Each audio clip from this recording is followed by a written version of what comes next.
Pues muchachos, nuevamente a todos buenos días. Hoy nos toca revisar la unidad 7. Espero que no se vayan a dormir. Por aquí Nercy, que ya le veo que anda buscando su almohadita ahí. Entonces, vamos a tratar de hacer esto lo más breve que se pueda, para que tengan un momento en que sea para despejarse o algo, ¿no? Pues voy a compartir la pantalla de la presentación. Me avisan, por favor, chicos, cuando ya la puedan ver. Ya se ve. ¿Ya se ve? Muy bien. Ok, chicos, pues nos toca entonces la unidad 7, que es una mirada hacia lo que es el proceso de la negociación. Ya lo hemos trabajado, ya lo hemos platicado mucho en algunas otras sesiones. Y en este punto, muchachos, lo que nos toca ahorita, es decir, de la negociación ya hemos visto, los tipos de negociación, qué pasos lleva, cuáles son las fases, en qué consiste cada una, quiénes son los actores de una negociación. Inclusive ya vimos el dominio, o bueno, qué tan bueno es el dominio de las emociones. Ajá, también ya vimos la percepción como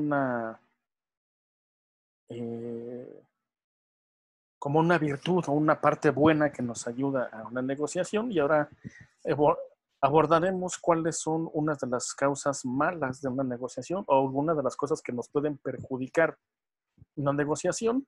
Y sobre todo, muchachos, si ustedes hacen un regreso a lo que son las emociones, si no tenemos un manejo bueno de estas emociones, ¿no? Y esta parte que pudiera perjudicarnos es la irracionalidad. El ser racional, que sería la parte contraria, pues es el uso de la razón. El uso de la razón para poder tener exactamente todo el esquema o todo el concepto bien entendido de algo para poder, entre otras cosas, tomar una buena decisión, ¿no? No solamente va más allá de la conducta que tengas. Es decir, la conducta humana, en parte, va basada o está basada en la razón, el uso de la razón. No sé si ustedes alguna vez en algún curso de filosofía que hubieran tenido en preparatoria llegaron a ver ese eterno conflicto que hay entre la ley y el superego. Entonces, esa parte justa media, que sería la razón, pues es lo que hace actuar al humano, ¿no? Bueno, pues lo irracional es entonces no basarse en el uso de la razón, es decir, la parte contraria. Dejarse llevar por las creencias, por la necedad, por varias situaciones que te pueden llevar a bloquear esa razón y no la utilices como tal para la toma de decisiones o para tu conducta en general, ¿no? Dice por aquí que ¿qué entendemos por irracionalidad? Pues dice, hacerse ilusiones y engañarse a uno mismo puede contribuir a ser feliz. Y en ese sentido serían medios racionales para tener un fin. Pero en sentido estricto suele definirse la irracionalidad como el hecho de llegar a conclusiones que no se pueden identificar por el conocimiento que se tiene. Chicos, ¿ustedes creen que se pueda ser feliz viviendo de ilusiones y de engaños? Y no es que hagamos de esto una comedia, muchachos. ¿Por qué no es posible ser feliz, completamente feliz, viviendo de ilusiones y de engaños? Porque para empezar, tú mismo sabes que ese escenario no es cierto. Que ese escenario es falso, tú te lo estás creando. Y cuando no nada más tú, sino los demás se den cuenta que son engaños e ilusiones, pues se te va a caer el castillo, ¿no? Es un castillo de arena que al primer ventarrón se te va a caer. Entonces, aquí es muy complicado porque aunque tú te creas esas ilusiones, cosa que ya sería delicada. Aunque tú te las creas, finalmente cuando los demás se den cuenta que no, te harán caer en tu realidad, entonces te darás cuenta de que precisamente estuviste viviendo una ilusión, ¿no? Eh, y entonces consideremos irracional todo proceso de pensamiento que lleve a una conclusión o decisión que no sea la mejor a la luz de las pruebas de que se dispone y teniendo en cuenta las limitaciones de tiempo. Entonces, es el colmo que tú tengas las pruebas de que algo no es cierto y aún así bases tus decisiones en esa irracionalidad, ¿no? En esa no razón que tienes. Aquí tenemos unos consejos para evitar o por lo menos reducir las consecuencias de la irracionalidad. No basar el juicio o la decisión en un único caso. Ajá. Mucho menos nada más porque alguien te dijo o porque lo leí en algún lado, ¿no? Hay que tener, dicen por ahí, los pelos de la burra en la mano, ¿no? O sea, hay que tener toda la información completa, todas las pruebas para poder basar nuestro juicio en algo más sustancioso, ¿no? No solamente en algo que yo creo o que yo tengo entendido así o que yo siempre he sabido que ha sido así. Ajá. Entonces, siempre hay que tener más información, ¿no? Al formarse una impresión de una persona o de un objeto, trate de analizar sus diversas cualidades sin permitir que ninguna de ellas, que sean de las más notables, digamos, sea buena o sea mala, ¿no? Influya en su opinión sobre las demás. Es decir, no nos dejemos llevar eh, una, por una sola de las características o de las impresiones que nos da el objeto o la persona, sino que hay que conocer todo lo demás, ¿no? Hay que dejar el juicio hasta el final. Una vez que conozcas todas las características, buenas o malas, de esa persona o de ese objeto, entonces ahora sí podrás emitir una razón, ¿no? Un juicio. Cuando se le presenta información relacionada, posponga el juicio hasta el final. Trate de conocer la misma importancia al último elemento que al primero. No porque una característica sea de las últimas mencionadas sea menos importante. Puede ser la más importante, aunque haya sido mencionada hasta el final. Ajá, entonces hay que darle la importancia a todas las características o toda la información que nos dan buena o mala de algo, ¿no? Ajá, inclusive, a mí me ha pasado inclusive que yo pregunto por algún objeto, algún aparato electrónico, me empiezan a decir sus características y bueno, pues como que pues X, ¿no? Y al final llega la última y eso es de que te decir, no, pues este es entonces que estaba yo buscando. Y si no te pones a escuchar todas, entonces emitirás un juicio o una decisión en información incompleta, ¿no? Te estarás dejando llevar por alguna característica buena o mala, pero que fue de las más sonadas, ¿no? Evita la información que le pueda predisponer en favor o en contra. Por ejemplo, al juzgar si hay que publicar un libro o un artículo, intente no saber el nombre del autor hasta haberse formado su propia opinión.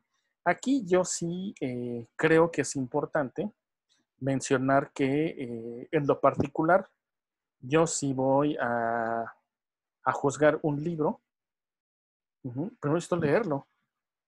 Por mucho de que el autor sea reconocido, premio Nobel o lo que sea, pues puede que sea un libro no muy bueno a mi modo de entender la lectura, ¿no? Pero no puedo decir que es bueno o es malo hasta que no lo leas, ¿no? Igual también una película, por ejemplo, ¿no? Lisbeth puede decir que la película es mala y porque, bueno, para ella tiene un modo diferente de juiciar o de enjuiciar las películas y para algún otro podrá ser una película buena, para otro una película más o menos, para otro una película pues es dominguera, no sé, hay diferentes juicios, ¿no? Pero hay que verla, hay que leerla, hay que conocerla, hay que experimentarlo antes de poder enjuiciarlo, ¿no? Eh, Ahora, ¿por qué es un enemigo del negociador la irracionalidad? Pues porque una negociación, muchachos, es importante en todos los momentos de ella. Ajá. Tan es importante el inicio de la negociación, la introducción, digamos, de la negociación. Es tan importante esta parte como el conocer al negociador, el negociar justamente lo que estamos queriendo entender y las conclusiones y el cierre, ¿no? Todas las partes son importantes. Y en cualquier momento, la irracionalidad te puede llevar a un tropiezo a tus intereses. Porque si tú tropiezas, para el otro negociador, al contrario, va a ser mucho mejor porque te va a ganar. Ajá. Entonces, es importante en cualquier momento de la negociación que no seamos irracionales, ¿no? ¿Cuáles serían algunos sesgos que nos pueden llevar a esta irracionalidad?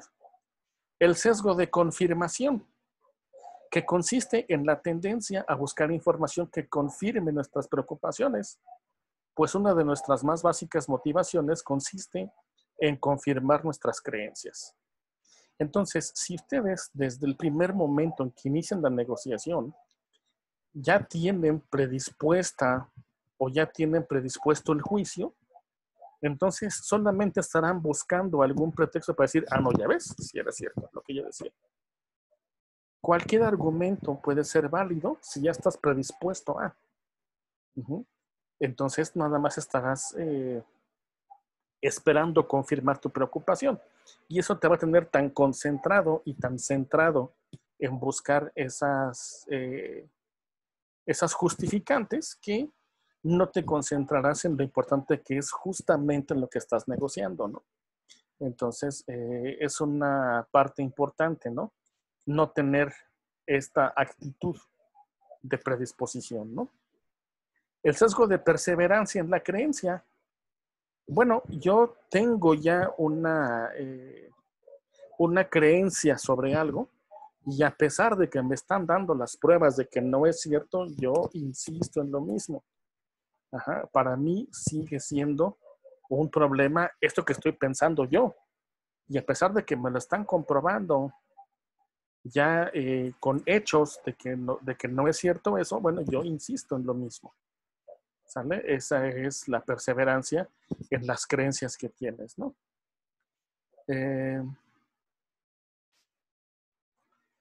¿Cuáles son otros de los errores más comunes que cometemos con la irracionalidad? En primera, muchachos, esto es como los alcohólicos. No puedes empezar a poner la solución si no reconoces que lo eres. Entonces, es muy difícil darte cuenta que estás cayendo tú mismo en la irracionalidad. Es importante que nos detengamos un momento y pensemos qué es lo que estamos haciendo, si lo estamos llevando más allá de lo que debería de ser o si lo estamos tomando muy a la ligera o si de plano nos está valiendo gorro debido a una situación que también nosotros nos cae el 20 de que no es para tanto o de que no es por ahí, no es cierto. Entonces, dados ciertos elementos, podemos darnos cuenta, haciendo un juicio propio, que estamos cayendo en la irracionalidad y que esa no nos va a llevar a ningún lado, ¿no?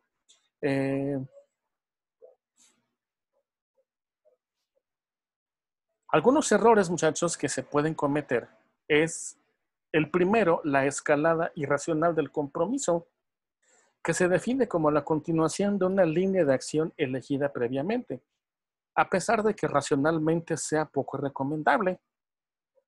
Así, la persistencia mal dirigida puede conducir a la dilapidación de tiempo, energía y dinero. Cuando eso ocurre, hay que saber reconocer el tiempo y dinero ya invertidos como dilapidados por culpa del error inicial. Entonces, esto, muchachos, es algo parecido a la persistencia de la creencia. La escalada irracional es cuando de entrada estás tomando una línea sobre la cual te sigues yendo y te das cuenta de que es algo equivocado y aún así te sigue sobre la misma línea. Ajá. Dice por ahí, decía en sus tiempos Adolf Hitler que la mentira será más grande mientras más gente la crea. Entonces aquí tú puedes decidir una cosa y darle justificaciones a esa línea diciendo que es la correcta, cuando a todas luces no es la correcta. Ajá. Y entonces, entre más grande se haga esa mentira, pues a más gente la irás convenciendo de que es así, cuando a todas luces es la que está equivocada. Uh-huh. El mito del pastel entero. ¿Qué quiere decir esto del pastel entero? Pues que tú ves la negociación como un pastel completo, ajá, del cual tú pretendes negociar y que te toque la mayor parte o el pastel completo. Cuando no es así, tú tienes que negociar y hacer trueques, ajá, durante la negociación, y ese es otro error que también a veces llegamos a cometer. Hemos hablado en algunas sesiones de los negociadores competitivos, que eso es lo que pretenden, es encontrar, o más bien es ganar todo, a como dé lugar, pasando por encima de quien sea, que se haga mi voluntad y yo decido lo que se tiene que hacer para conseguir todo. Ajá. Y entonces eso es irracional. Ajá. No sé, chicos, si ustedes han llegado a ver una película que se llama Impacto Profundo. ¿No la han visto, muchachos? No. ¿No? Si no la han visto, muchachos, se las recomiendo. De hecho, la pueden descargar de internet gratis. Es una película que, eso sí, dura como 2 horas y media, casi 3 horas. Pero bueno, en esa película, muchachos, trata de una periodista que es, digamos, una especie de, ¿cómo le llaman a estos? Paparazzis, algo así parecido. Pero no es una fotógrafa, ella sí es periodista. Y va siguiendo al presidente de Estados Unidos. Renuncia uno de los secretarios de Estado, lo va siguiendo a él y se entera de que posiblemente tenga un amante, ese secretario, por una palabra que se llama Eli. Ajá. Y no, resulta que ELE es un evento de extinción mundial. ¿Por qué? Porque va a caer un meteoro a la Tierra. Ajá. Y entonces se entera el presidente y le dice a ella, ¿sabes qué? Con esto que tú sabes, pues igual te pueden, ahora sí que borrar, ¿no? Te pueden desaparecer. Pero lo que vamos a hacer es lo siguiente. Vamos a dar a conocer, porque ella amenaza, ¿no? Con dar a conocer la información a la gente. Entonces le dice el presidente, vamos a hacer esto. Nosotros en 2 días damos una conferencia de prensa a cambio de que tú seas la primera que haga la primera pregunta en la conferencia de prensa. Y ella le dice, no, yo quiero la exclusividad. Y le dice el presidente, o sea, no sabes dónde estás parada. Tú no puedes negociar nada. ¿Quieres eso? O esa negociación es un pastel entero. Ajá. Es un ejemplo de un pastel entero. Esta persona, esta periodista quería el pastel completo, cuando no se puede hacer eso. Entonces, ahí entra el trueque y entra las negociaciones. También, muchachos, uno de los problemas puede ser la disponibilidad de la información. Ajá, que dice, al evaluar la información y las opciones, a menudo los directivos presentan situaciones a ciertos hechos y desestiman otros. En ella va a influir mucho la disponibilidad. Entonces, ¿qué tanta disponibilidad tienes de acuerdo a la información que te presentan? Ajá. Es muy importante, muchachos, que tengamos la información completa. No podemos decir, bueno, es que de esta información, esta no me sirve y esta sí. No, hay que leer toda. Lo que sí pudiera ser es de que la información obtenida de algunas fuentes no confiables, puedes desestimarla. Ajá. Pero ¿qué sucede si al leer la información que tú considerabas de fuentes no confiables, resulta ser exactamente igual que la que tú dices que son confiables? lejos de desestimarlas, te va a causar mucho ruido. Porque entonces no nada más será cierto esto, sino que entonces es algo delicado. Entonces es importante, muchachos, tener toda la información antes de querer desestimar algunas cuestiones, ¿no? Y muchachos, el contenido de la negociación. Ya hemos hablado que la negociación tiene pues varias partes, varias características, de las cuales obviamente hay algunas más notables que no más importantes.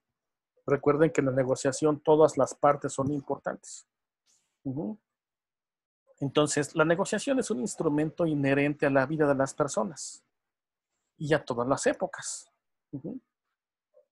Siempre, muchachos, estamos negociando en nuestra vida personal, en nuestra vida familiar, en la vida social, en la vida laboral. En todo momento estamos negociando. Y ahora lo que las empresas están buscando no solamente es una persona que tenga las habilidades, competencias y aptitudes que se requieren para el puesto, sino que además sean también gente que sepa negociar. ¿Por qué? Porque no solamente puede llegarse el caso que negocies con alguna empresa o con algún proveedor o acreedor o algún agente externo a la empresa, sino que también puede ser que se necesite esa habilidad negociadora entre los compañeros de trabajo. Perdón, entonces muchachos, ya muchas empresas están buscando también gente que tenga esta habilidad negociadora, ¿no? Y también, ¿por qué es importante tener esa habilidad negociadora? Porque es mucho más sencillo que tú te integres a los grupos y que los grupos se integren contigo. Inclusive que tú ya siendo parte del mismo equipo, del mismo grupo, puedas ayudar a que el grupo o el equipo pueda integrar a alguna gente que vaya llegando apenas al equipo. ¿Cómo funciona este proceso de negociación? Pues son varias fases, ¿no? La primera, que es la definición, que dice que la negociación es un proceso que desarrollan varios sujetos por medio del cual intentan llegar a un acuerdo respecto a un tema o alguna cuestión sobre el que tienen posiciones diferentes. Y en esto podemos encontrar características como que se busca la solución de conflictos de la manera pacífica, es decir, sin escalar hacia ningún tipo de situación más allá, usando el diálogo como principal instrumento para llegar a esa negociación, a un acuerdo, ¿no? Obviamente siempre pensando en una negociación ganar-ganar, ¿no? Que para todos sea beneficio ese acuerdo al que se llegue, ¿no? También tenemos un tipo de negociación. Si nos fijamos en el número de partes que intervienen, sería una negociación de dos maneras, nada más la bilateral, en la que son solamente dos partes o dos entes los que están haciendo la negociación, o multilateral cuando son varias partes, ¿no? Varios entes los que están haciendo la negociación, lo cual no quiere decir que sea más difícil, porque hay más intereses, aunque sí será un poquito más larga, dado que hay que considerar no solamente los intereses de dos, sino los de muchos, ¿no? Si tenemos en cuenta la estrategia que se utilice, la negociación puede ser de competición o distributiva, que ya la habíamos analizado, que es cuando se desarrolla como una confrontación de poderes, de cooperación o integradora, si se afronta como un proceso en el que ambas partes tienen que conseguir beneficios, o mixta cuando es de las dos formas, ¿no? Es una combinación tanto de distributiva como de integradora. Si tenemos en cuenta quién se sienta en la mesa de negociación, podemos distinguir entre una negociación que realizan las personas directamente implicadas. Otra cuando tenemos representantes o especialistas en el ramo. ¿Por qué? Pues porque a veces se necesita que esté la persona directamente involucrada. por ejemplo, como un juicio, ¿no? Pero a veces no es posible que la persona que esté directamente involucrada pueda asistir a la reunión de negociación y entonces mande a un representante, ¿no? Ahora, ¿qué tipos de negociaciones podemos llegar a desempeñar? Una negociación política o internacional que suele ser llevada a cabo por expertos en política o relaciones internacionales. La más común de todas, que es la comercial, es donde más se interviene, donde más podemos intervenir, o la laboral, que está, pues normalmente la que intervienen son los directamente afectados, que son el patrón y los trabajadores, ¿no? Chicos, ¿hasta aquí alguna pregunta?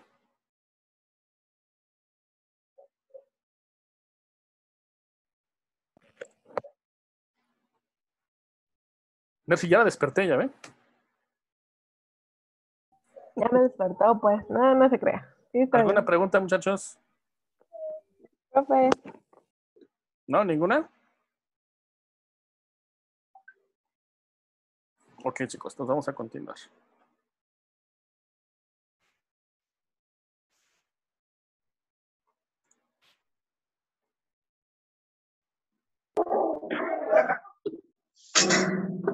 ¿Cuáles son los componentes de una negociación? En primera, los sujetos negociadores, que son las personas justamente que van a debatir sobre el asunto, ¿no? Que van a dar argumentos, escuchar los otros argumentos de los demás y llegar a un acuerdo viendo siempre beneficios, perjuicios, etcétera, ¿no? ¿Cuáles son los fines? Pues permitir que el acuerdo sea tomado por personas expertas en el objeto de negociación. De esta manera, el éxito será más posible. Será más sencillo llegar a una negociación exitosa para ambas partes, ¿no? Reducir el número de personas que participan en los procesos, dado que una persona puede representar a mucha gente. Aquí sí pudiera ser un poquito delicado enviar solamente a un representante si no conoce del todo alguna de las, perdón, alguna de las funciones de alguna de las partes del proceso de negociación, ¿no? Por ejemplo, si estamos mandando a una persona muy capacitada en la parte administrativa de algún proceso, entonces esa persona no podría representar a las personas o a los empleados o a los trabajadores que estén justamente en la línea de producción o que estén en control de calidad. Entonces, no siempre se puede que una persona represente a muchos. Sí puede llegar a suceder siempre y cuando esa persona sí sea experta en todos esos aspectos, pero si esa persona no es capacitada en alguno de los aspectos que se involucran, entonces habrá que mandar a una más que sí sea experta en esa parte, ¿no? El objeto es otro de los componentes. El objeto de la negociación es la cuestión sobre la cual se está debatiendo o de la cual se pretende obtener una posición en común. Otra parte es la controversia, que es el asunto sobre el que las partes tienen posiciones u opiniones diferentes. Y esto, muchachos, nos puede llevar a una conclusión que puede ser con un acuerdo o con un desacuerdo, ¿no? O no un desacuerdo, sino simplemente no llegamos a un acuerdo. ¿Cuál sería una diferencia entre estar en acuerdo y un desacuerdo?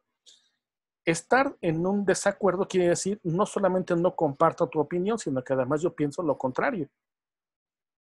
Entonces, llegar a un acuerdo sería que los dos estemos en la misma sintonía, ¿no? Y no tener un acuerdo quiere decir que no pensamos lo mismo, no necesariamente pensamos cosas opuestas, nada más pensamos cosas diferentes. También, muchachos, estos acuerdos pueden documentarse por escrito. Esta es otra de los componentes, la documentación. Recuerden, muchachos, que siempre es importante dejar por escrito, todo lo que se trate, a todo lo que se llega como acuerdo y quiénes fueron los que asistieron a esa negociación y estuvieron de acuerdo en lo que se plantea en el documento, ¿no? Es decir, una especie de minuta, por ejemplo, ¿no? Llegamos a este acuerdo, falta estarse de acuerdo en esto, falta discutir sobre esto, llegamos a un acuerdo en ese sentido, es decir, todo lo que se trató, tenerlo por escrito en un documento. Uh-huh.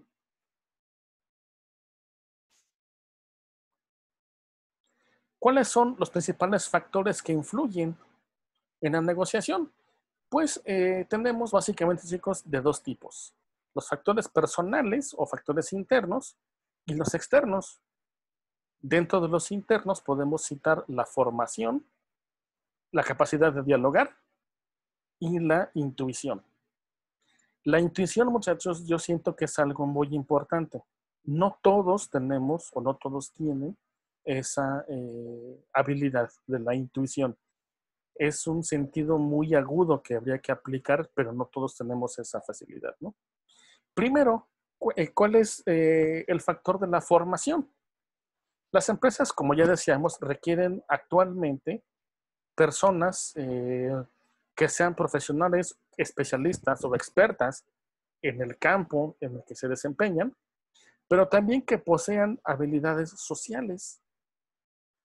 Es decir, hay personas, muchachos, y ustedes yo creo que deben conocer alguna, que por naturaleza misma son líderes o son buenos negociadores.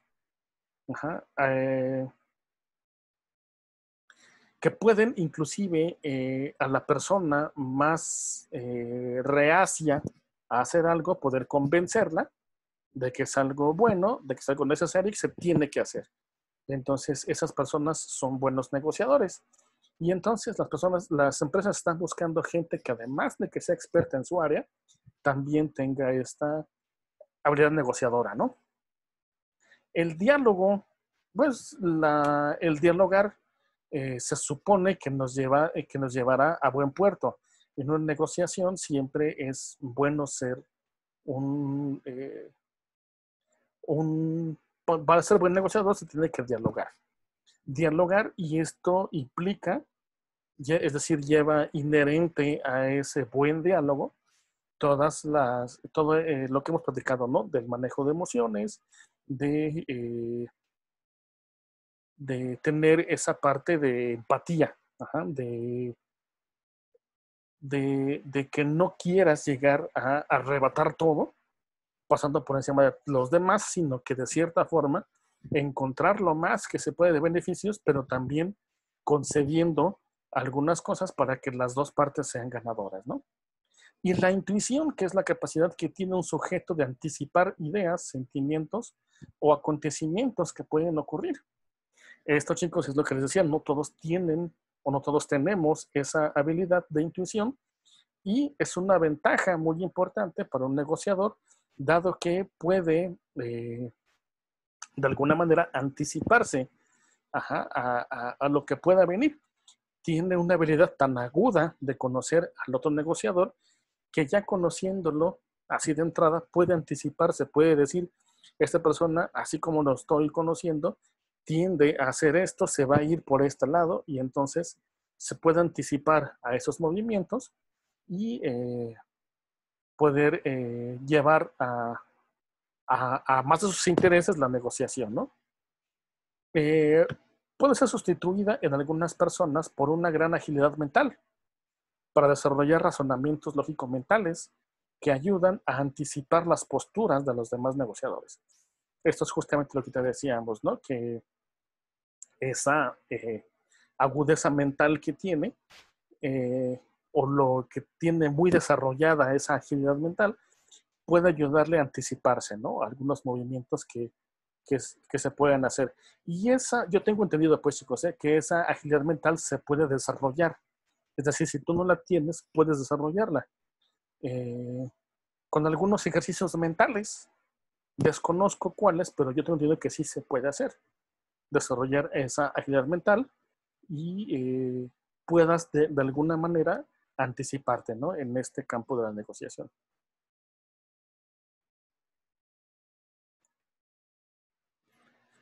Entonces, chicos, hasta aquí. ¿Alguna pregunta que tengan? ¿Algún comentario? No, profe. No, ninguna. Nercy, Dulce, No, profe. Lisbeth, Gloria. No, profe, todo bien. ¿Todo bien? No. Enrique, ¿dudas?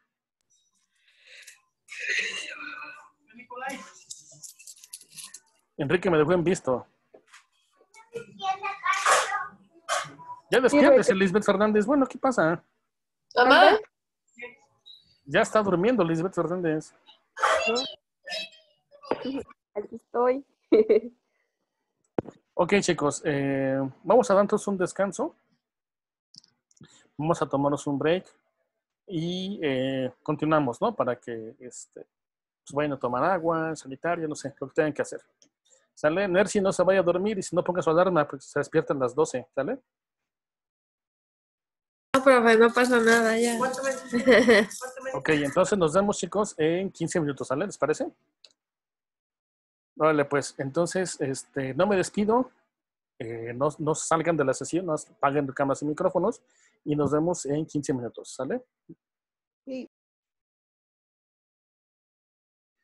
Pues chicos, vamos a continuar donde nos quedamos. Me avisen cuando puedan ver la presentación. Ya, profe. Gracias. Estábamos revisando, muchachos, los factores internos de una negociación que ya los acabamos de decir, ¿no? Que son la formación, el diálogo y la intuición. Los factores externos a los negociadores, es decir, los internos, de alguna manera tienen ellos control sobre ellos, ¿no? Su misma especialidad, su mismo desempeño, les hacen tener esas tres habilidades, ¿no? Esos tres factores. Pero los externos, aquellos sobre los que no tienes control, la información que he sido capaz de conseguir.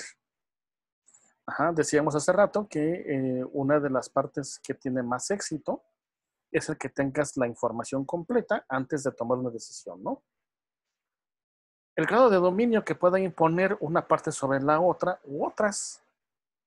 Ahí también no tenemos o no tiene un negociador el total control, ¿no? El grado de dependencia o independencia respecto al objeto sobre el que se negocia o se negocia. Cuando una de las partes negocia con la necesidad de lograr de forma imperiosa un objetivo, buscará una solución lo más rápida posible. También esto, muchachos, no depende de un negociador, ¿no?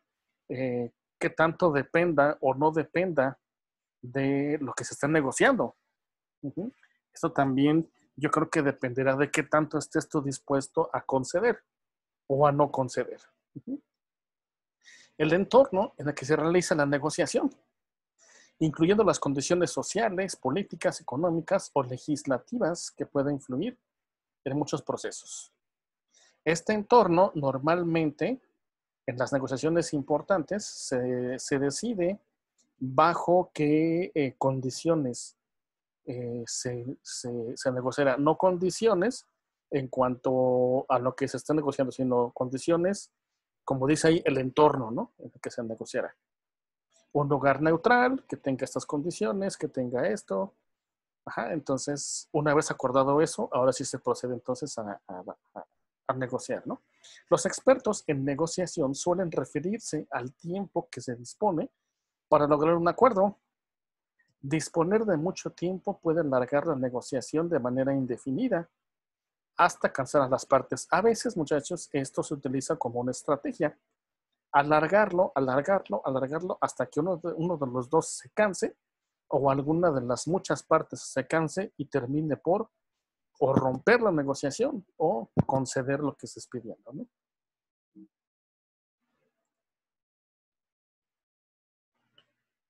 ¿Cuáles aspectos se deben tomar en cuenta en el inicio de una negociación?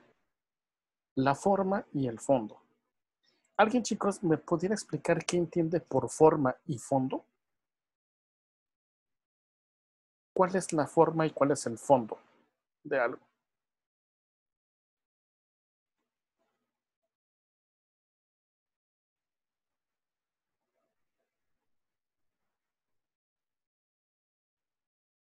Por ejemplo, Dulce Vázquez. ¿Usted alguna vez ha sido tratada con alguien en forma grosera? Si yo he tratado a alguien de forma grosera. ¿O ha sido usted tratada por alguien de forma grosera? Ah, sí. Esas son las formas. La forma de pedir las cosas. La forma de hacer las cosas. Las formas. Ajá, esas son las formas. ¿Y cuál sería el fondo?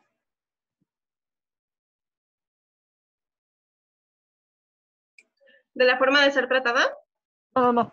Bueno, esas son las formas. A eso se me refiero con formas. Ahora, ¿a qué se refiere el fondo de las cosas? Lo que ¿Era la dice, intención? A ver, Dulce, ¿me decías tú, perdón? Yo dije la intención. Tenerse. Ajá. La intención. Ok. Griselda, ¿me decías? lo que se dice, El fondo, muchachos, significa o quiere decir lo que realmente se refiere a algo. Ajá. Ok, tú dices una cosa con una intención, pero de fondo te refieres a otra cosa. Ajá, o sea, lo que realmente quieres decir. Ujú. Hay unas cosas que son superficiales y unas que son de fondo. Ujú.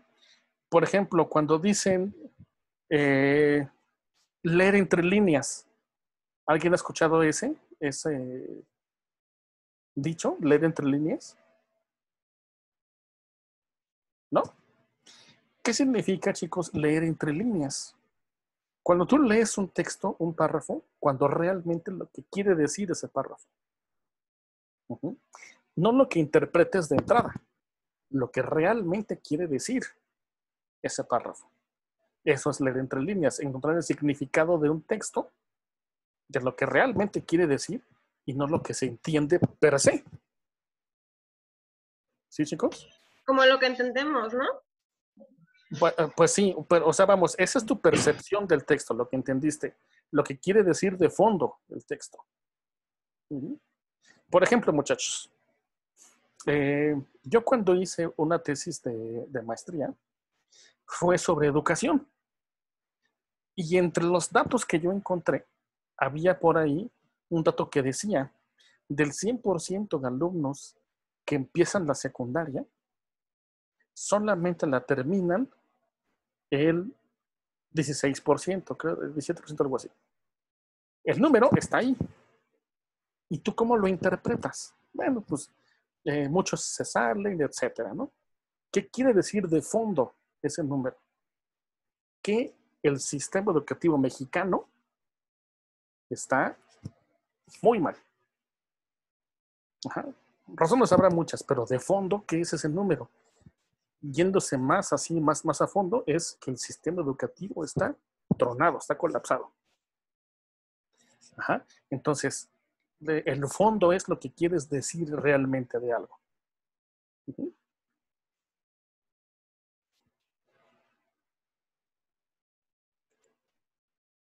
También tenemos dentro de esas etapas la fase de preparación, ajá, que dice que no se puede enfrentar una negociación sin un estudio previo de lo que hay que hacer. El objetivo que queremos conseguir, su viabilidad y su dificultad. Entonces, antes de presentarte a la negociación, primero tienes que estudiar todo lo que hay en esa negociación. Ajá, ¿qué es lo que quieres conseguir? Obviamente que estás dispuesto a conceder. La viabilidad de lo que quieres conseguir y qué tan difícil será conseguirlo. Y para esto, debes tener claro lo siguiente, debes de ser claro, debes delimitar bien los objetivos que romperían la negociación, conviene jerarquizar los objetivos, posiblemente de más importante a menos importante, tal vez darles un peso específico a cada uno, de alguna manera debes darle una jerarquía a tus objetivos. La recopilación de la información sobre la parte contraria. Siempre, muchachos, aunque parezca exagerado, pero siempre hay que conocer a tu enemigo, ¿no? Los negociadores deberán pensar en lo siguiente. los medios con los que cuentan para desarrollar el proceso, la estrategia que van a utilizar y fijar el calendario de reuniones que tendrán lugar en la negociación. Esto, muchachos, siempre estará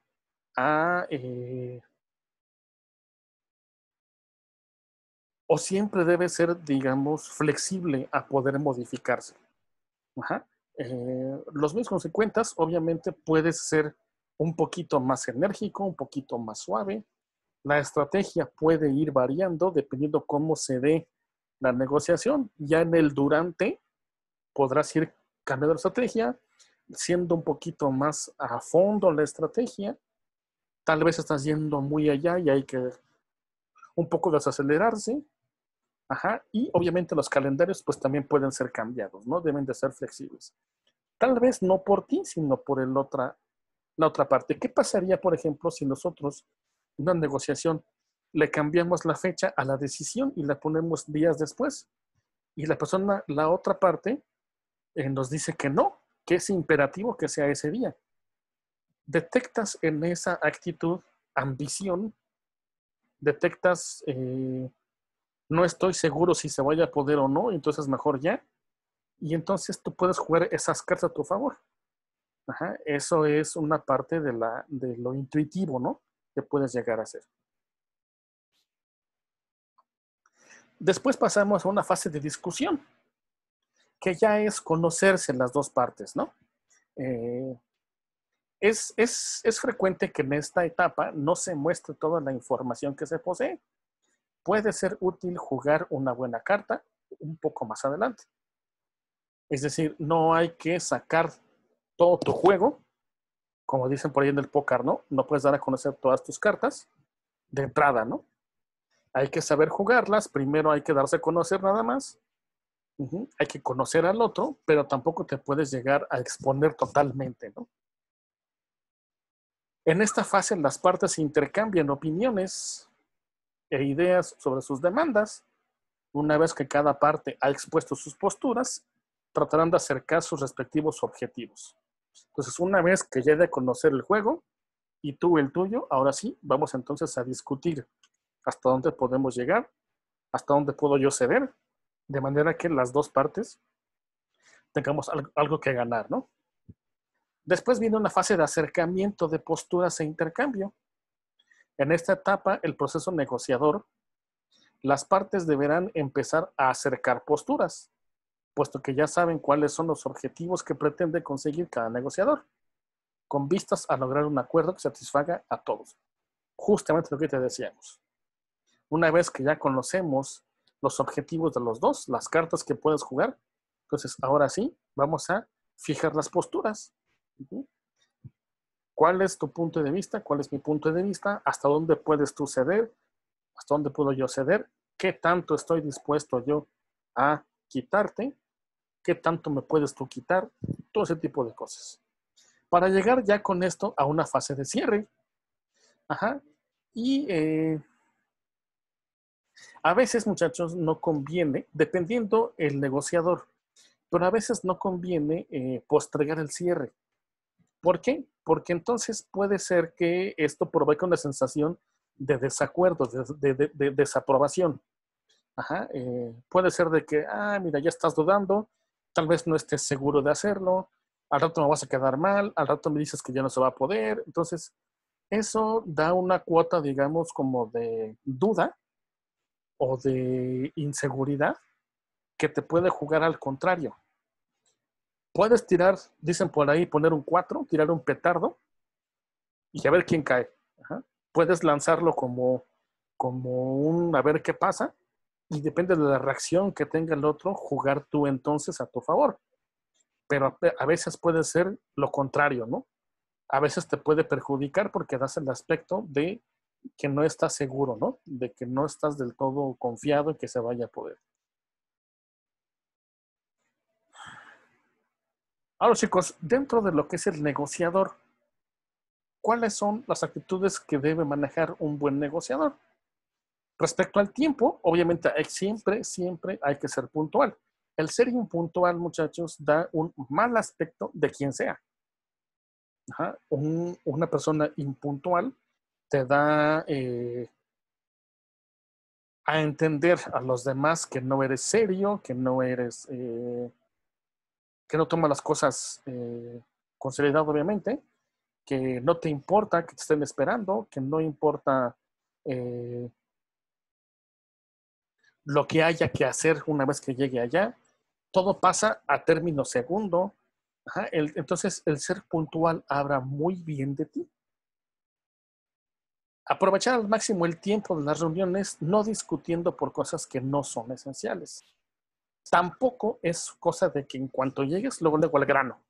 No, primero hay que conocer al negociador, abrirse un poco las dos partes, y ahora sí ya empezamos entonces a poner sobre la mesa los objetivos, recibirlos de la otra parte y empezar ahora sí la negociación, ¿no? Respecto al lenguaje, esto es importantísimo. Hablar con corrección y propiedad, tratando respetuosamente a nuestros interlocutores. Aquí, muchachos, quiero hacer un paréntesis. ¿Por qué? Porque mucha gente, digamos que se siente ofendida cuando tú le hablas de forma respetuosa, es decir, más bien, sin falta de respeto, pero cuando utilizas palabras,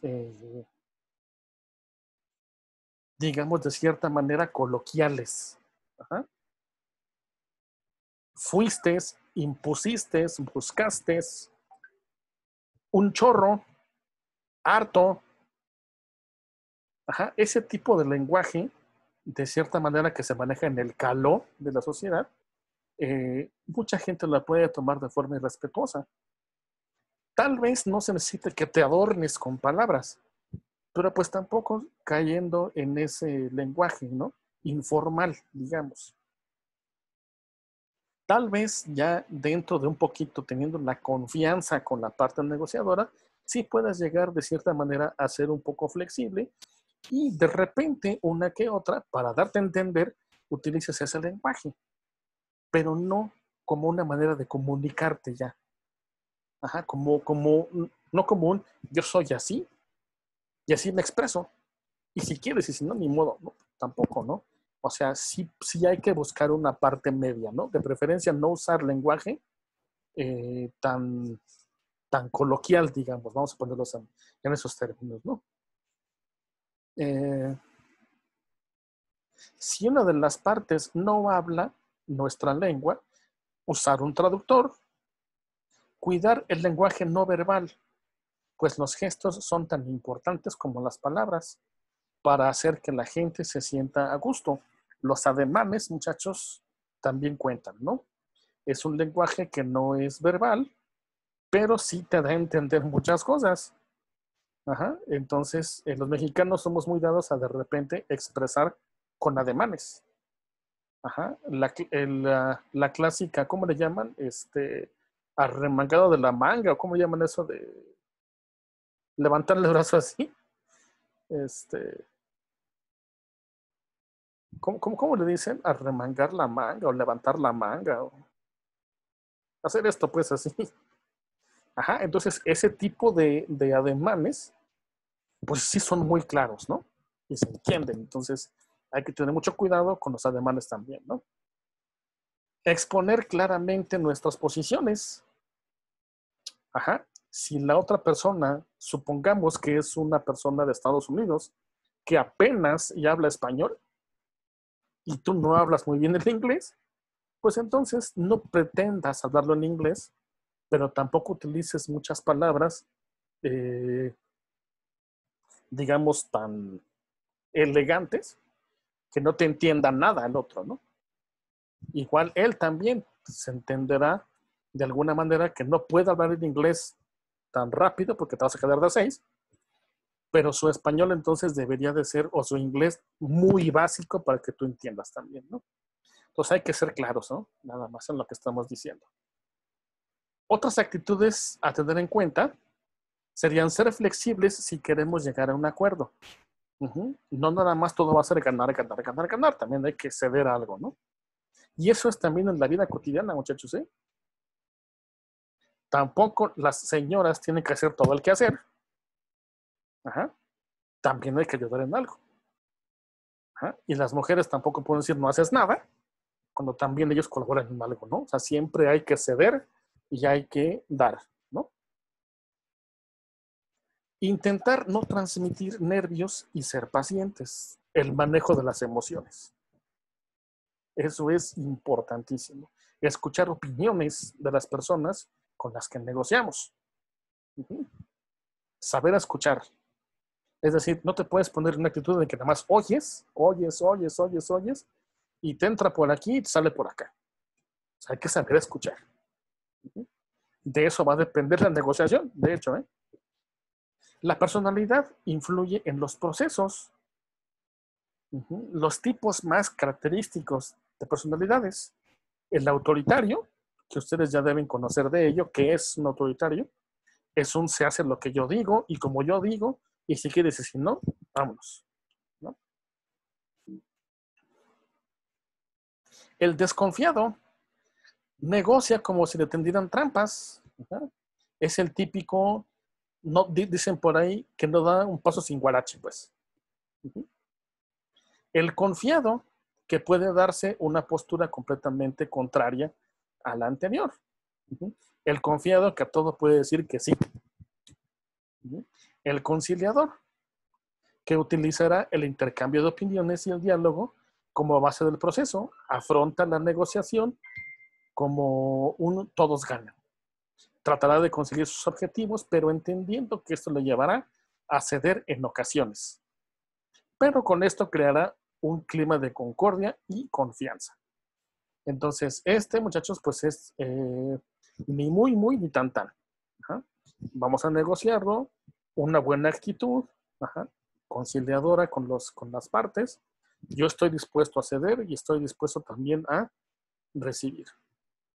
Y el asertivo, que bueno, ya hablamos de la asertividad la semana pasada, ajá, pero pues lo que hace es defender su postura, sus opiniones, sus objetivos, su derecho, pero sin agraviar a los demás, sin agredir, ¿no? De una manera clara y de una manera contundente.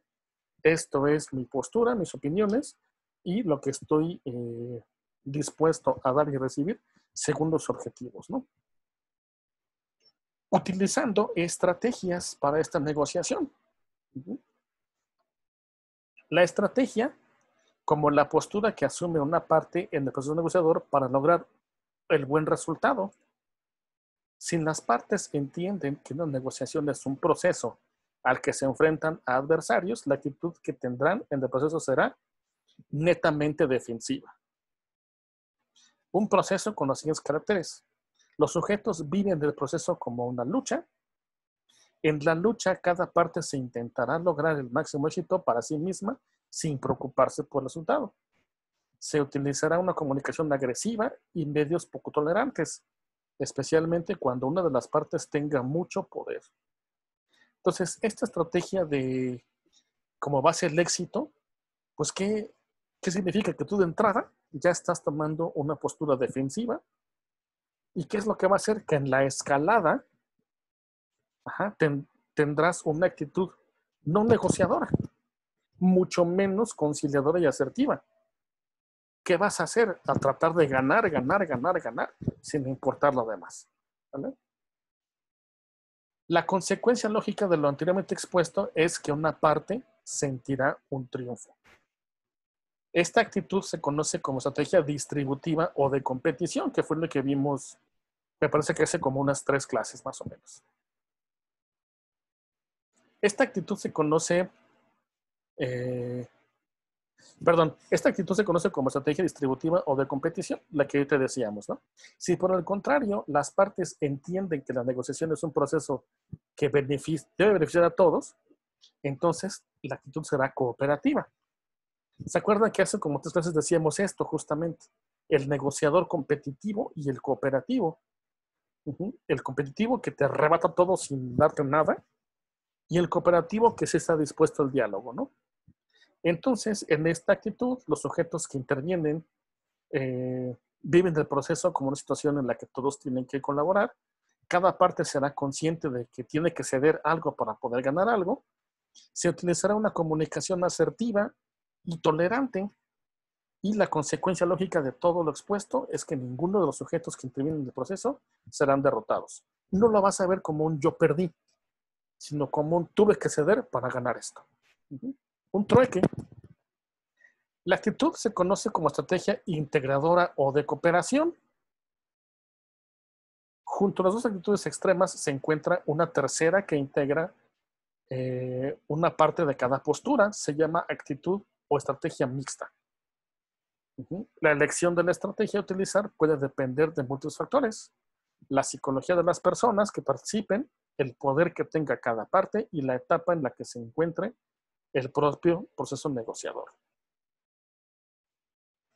Y una vez que estamos ya inmersos en la negociación y ya decidimos la estrategia que vamos a tener, entonces hay que decidir una táctica negociadora. La táctica es el medio o la acción concreta que se va a utilizar puntualmente.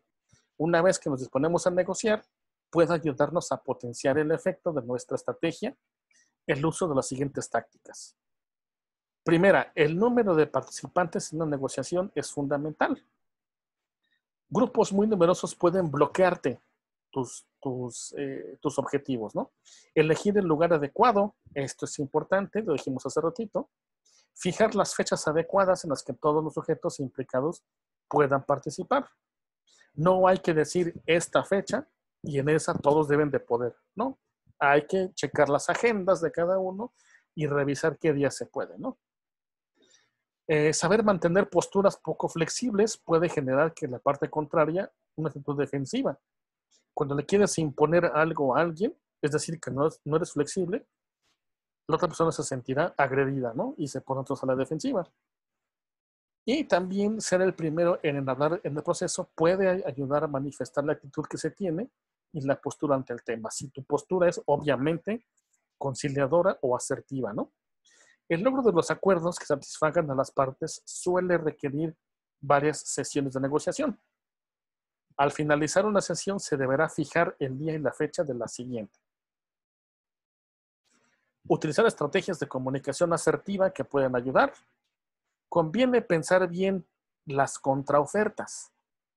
Recuerden, chicos, que las cosas que puedo yo dar para recibir a cambio pueden ir cambiando conforme avance la negociación. Eso siempre será flexible. Entonces, siempre hay que pensar bien qué es lo que te están dando o qué te están poniendo de contraoferta, ¿no? Si algún sujeto dispone de informaciones que puedan ayudar a dirigir el curso de la negociación, en uno u otro sentido, convendrá utilizarlas cuando resulte más provechoso. Aquí hay que saber jugar las cartas, ¿no? Si tienes una información guardada que no has dado a conocer, te puede servir para poder manejar de alguna manera la negociación a tu favor, ¿no? Los acuerdos parciales pueden modificarse a lo largo del proceso. Puedes ya haber llegado a un acuerdo sobre algo, pero conforme avanzan otras cosas, puede acordarse que eso que se había dicho sea flexible y entonces se modifique. Para poder ganar en esto que estamos tratando, podemos quitarle algo a lo que ya se había acordado, modificarlo para que puedas entonces ganar en algo que siga todavía pendiente, ¿no?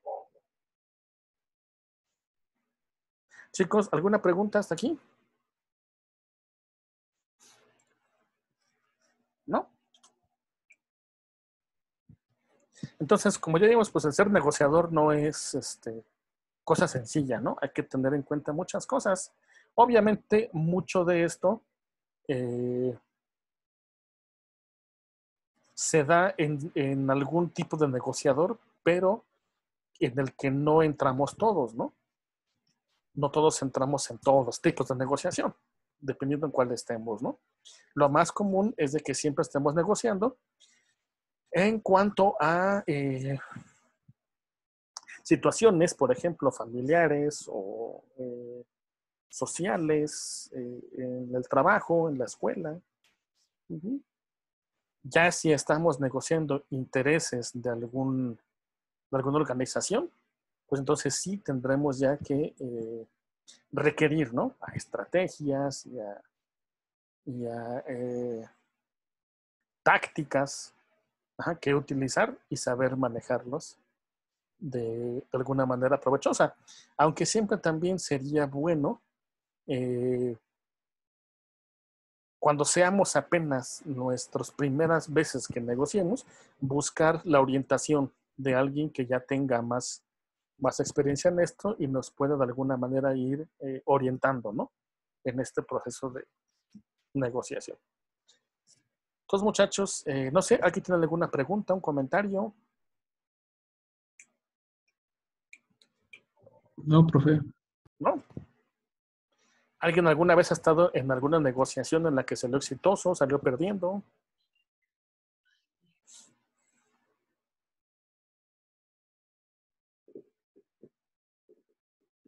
¿No? ¿Nadie? Yo creo que todos, hasta en la vida diaria, lo puedes hacer. Así es. No necesariamente en un trabajo que te genere buenas cosas, sino hasta con tu propia familia, amigos o algo así.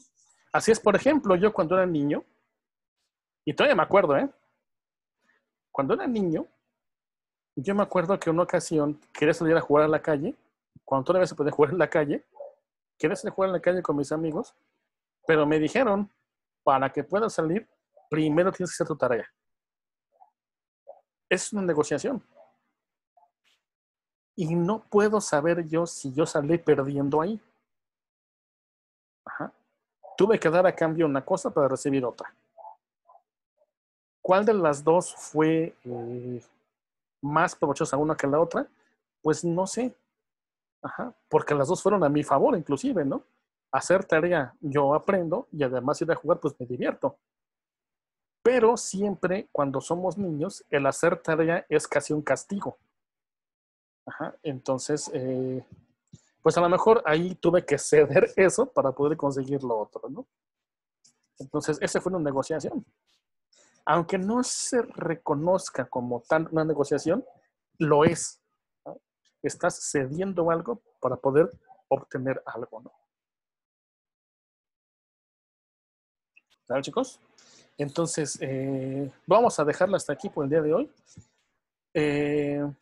Estuve viendo, muchachos, hace rato, que faltan todavía muchos de contestar el cuestionario de la actividad pasada y se cierra el día de hoy. Así que los invito encarecidamente a que pasen a contestarlo. Si no, se van con 0. ¿Sale? Profe, Ajá. de hecho, con respecto de eso, ¿podría usted verificar si sí se guardó el cuestionario? Hay nada más 3 personas que lo contestaron, que son Gloria, Miguel Ángel y Ok. Dulce, Miguel Ángel y creo que... Nercy, ¿tú ya lo contestaste? ¿No? Entonces es alguien más. Dulce, y es que ya lo cerré. Son 3 personas, Dulce, Miguel Ángel y no, Gloria. ¿Tú ya lo hiciste, Gloria, el cuestionario? Sí, ya lo contesté. Entonces, Gloria. Los demás se van con 0. ¿Vale? Profe, yo también tengo una duda. ¿Qué pasó, Dulce? Es por la tarea anterior, la otra de un cuestionario que dijo que lo realizáramos a mano. Entonces, pues sí, no, yo no lo hice a mano, lo hice en Word, creo. Entonces tengo una duda que si no me lo va a valer. Sí. ¿Sí? Sí, Okay. o sea, yo les puse ahí. Es que me imagino que lo subiste apenas. No, lo subí mucho antes. Porque No sé. ese ya está calificado. A Ajá, menos pero, que lo hayas subido después de que lo califiqué. Y a los que lo hicieron en Word les puse una nota en ajá. el... Por ejemplo, yo lo hice en Word, por eso dije, chin, a lo mejor no me lo vale. No, sí, de hecho les puse ahí. Tienes tanto porque tenía que haber sido a mano. Ok. Sí, profe, gracias. Entonces, muchachos, la actividad para esta semana es súper, súper sencilla. Me tienen que mandar fotos de los apuntes que tomaron de esta sesión. Esa es su actividad. ¿Sale? Y obviamente tendrán nada más hasta el... ¿Qué día damos para que lo suban?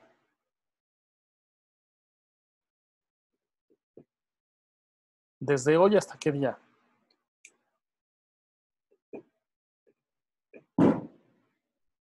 Miércoles, jueves, martes. Ustedes pónganse la fecha. ¿Jueves está bien? Jueves.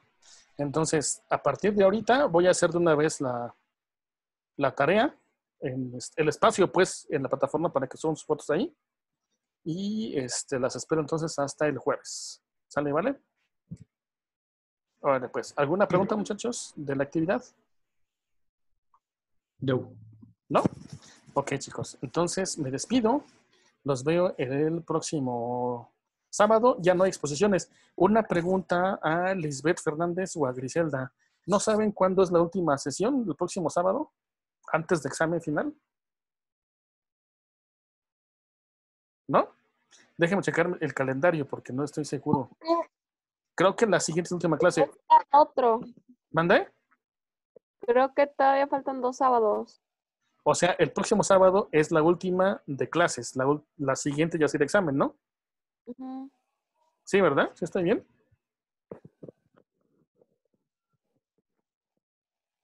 ¿Sí o no? Creo que sí. No, como que creo que sí. Déjame ver mejor el Ya lo checamos. calendario. A ver, déjenme ver. Aquí está. Agosto. Hoy estamos a 7. El 21 de agosto, evaluación final, módulo 2, sabatinos. Ok, entonces nos queda nada más el próximo fin de semana, ¿no? Ujú. Entonces, chicos, el próximo fin concluimos con la unidad 8. Les voy a mandar la guía de estudios para el examen final. Los que no expusieron, aunque haya sido por ir a trabajar, tendrán que contestar esa guía y enviármela. Porque esa, salud. Porque esa va a ser Gracias. porque esa va a ser la calificación de la exposición. Ajá. Entonces, se las mando el próximo sábado y concluimos con la unidad 8. ¿Sale, vale? Entonces me despido, chicos, que tengan una excelente semana. Mucho éxito. Descanse, Nercy. ¿Sale? Y que le sea placentera la semana trabajando en turno nocturno. Ay, no, profe. Ya no quiero. Les pido a Lisbeth Rosas, Enrique y Gloria que prendan su cámara para tomar la foto de despedida.